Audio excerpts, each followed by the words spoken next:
Bonjour à tous. Nous continuons l'étude des fonctions racine carrée et aujourd'hui on va voir le domaine d'une fonction racine carrée et on va faire l'esquisse du graphique. Pour déterminer le domaine d'une fonction racine carrée, on n'a pas toujours besoin de trouver le paramètre h et de faire l'esquisse du graphique. On pose simplement le radicand plus grand ou égal à 0 et la solution de cette inéquation nous donne le domaine de la fonction. Par exemple, soit la fonction f de x est égale à 2, radical 9x plus 27, moins 4. Si on pose qu'il y a en dessous du radical plus grand ou égal à 0, la solution de cette inéquation nous donnera le domaine. Donc, 9x plus 27 plus grand ou égal à 0. On soustrait 27 de chaque côté. Ça nous donne 9x plus grand ou égal à moins 27. En divisant par 9 de chaque côté, on obtient x qui est plus grand ou égal à moins 3. X plus grand ou égal à moins 3, le domaine de la fonction f sera donc moins 3 inclus, puisqu'on a plus grand, c'est vers la droite, jusqu'à plus l'infini, exclu. On pourrait aussi faire une esquisse du graphique. Donc, dans un premier temps, on s'en vient réécrire la forme canonique. Ici, étant donné qu'on a 9 devant le x, je vais le mettre en évidence. Donc, en mettant 9 en évidence, je vais avoir dans la parenthèse x plus 3. Et il ne faut pas oublier le moins 4 à l'extérieur du radical. À l'aide de la forme canonique, on est capable d'écrire les coordonnées du sommet. Donc, le h ici est égal à moins 3 et le k est égal à moins 4.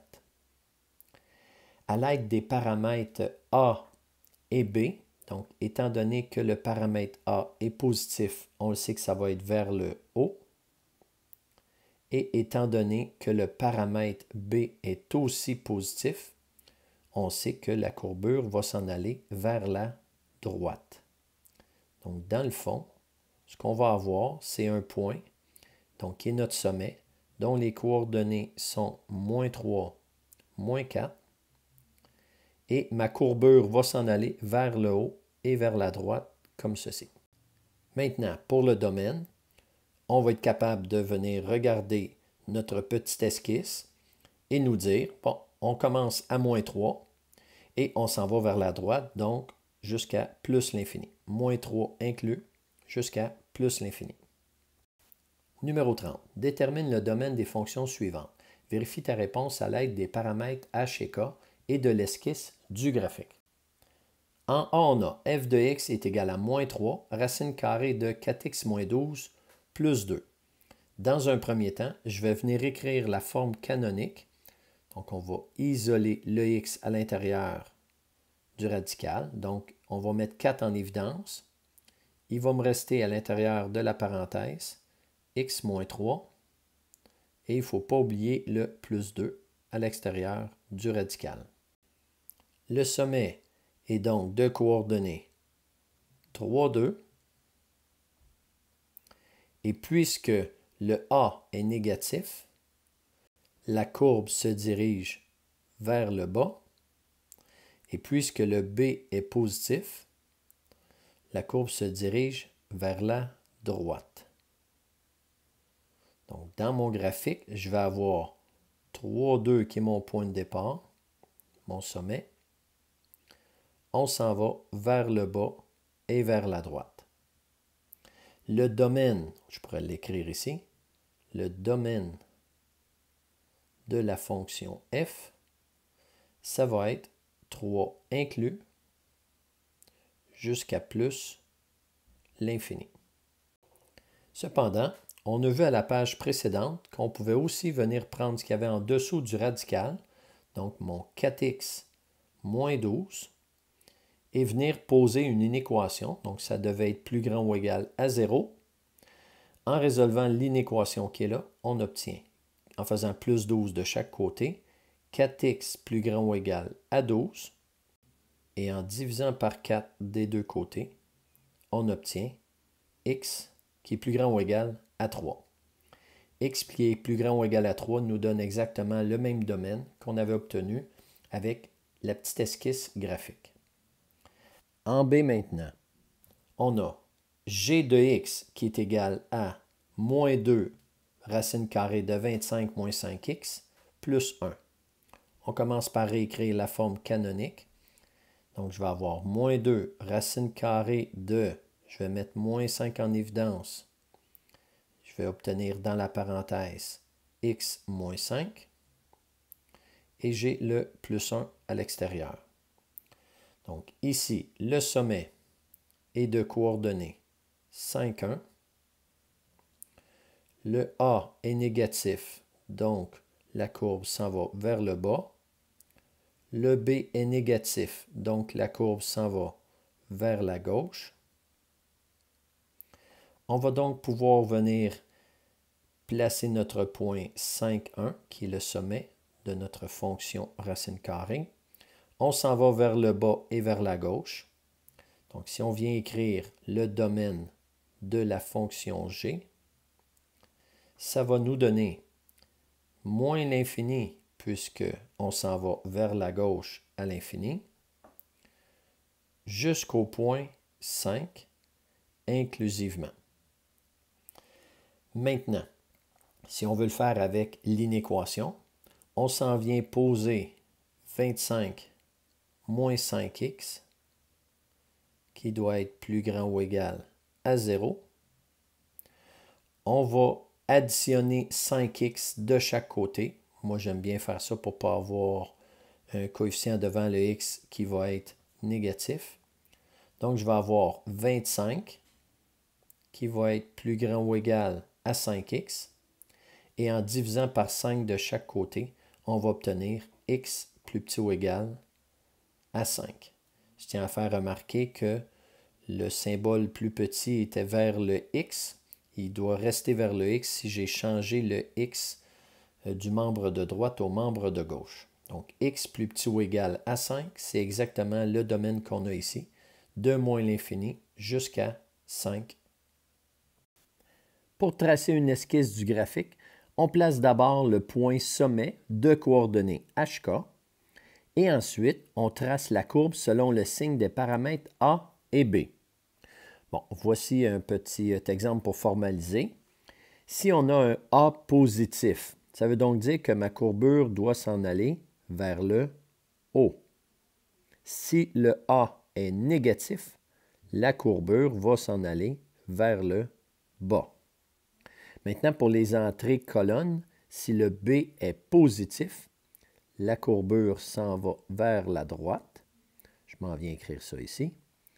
Et si le B est négatif, la courbure s'en va vers la gauche.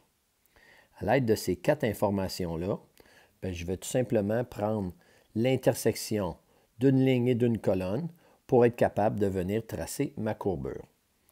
Le sommet est de coordonnées HK, donc je peux partir de n'importe où à l'intérieur de mon graphique. Alors disons que je pars dans le premier cadran. Avec un A positif et un B positif, on s'en va vers le haut et vers la droite. Continuons sur la même ligne. Si le A est positif et le B est négatif, donc à partir d'un point, exemple dans le premier cadran, je m'en vais vers le haut et vers la gauche. Pour un A qui est négatif et un B qui est positif, à partir d'un point dans le premier cadran, on s'en va vers le bas et vers la droite.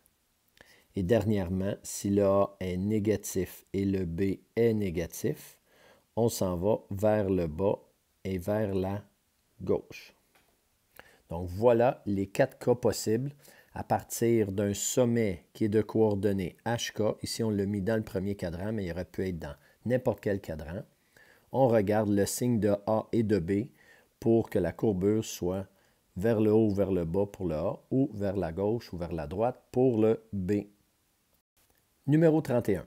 Identifie les paramètres et trace une esquisse du graphique des fonctions racines carrées suivantes, sachant que la forme canonique est f de x égale à a, racine carrée de b, parenthèse x moins h dans la parenthèse, et plus k à l'extérieur du radical. Ensuite, détermine le domaine et l'image de la fonction. Donc, on commence avec le a. On a f de x qui est égal à 2, racine carrée de 4, entre parenthèses x moins 3, et à l'extérieur, plus 5. Les valeurs des paramètres, on a le paramètre a qui est 2, le paramètre B qui est 4, le paramètre H qui est 3 et le paramètre K qui est 5. À l'aide de ces valeurs-là, on peut tout de suite aller placer le sommet qui est 3, 5. Donc, je place un point ici dans le plan cartésien, coordonnées 3, 5. Ensuite, puisque le A est positif et que le B est positif, on va s'en aller vers le haut et vers la droite. Alors ça va être mon sommet de coordonnées 3, 5. Et à l'aide de cette petite esquisse, il est facile de déterminer le domaine. Alors le domaine, ça va être tout simplement 3 plus l'infini. Pour l'image, à partir du sommet de notre fonction racine carrée, on s'en va vers le haut. Donc, on va avoir l'image est de 5 jusqu'à plus l'infini. En B, on a g de x est égal à moins 2, racine carrée de 3, parenthèse, x plus 4, plus 1. Le A, c'est moins 2. Le B, c'est 3. Le H, faites attention ici, c'est moins 4. Le plus qui est là, on peut le transformer en moins, moins. Le premier moins appartient à la forme canonique. Donc, le H est égal à moins 4 et le K est égal à 1.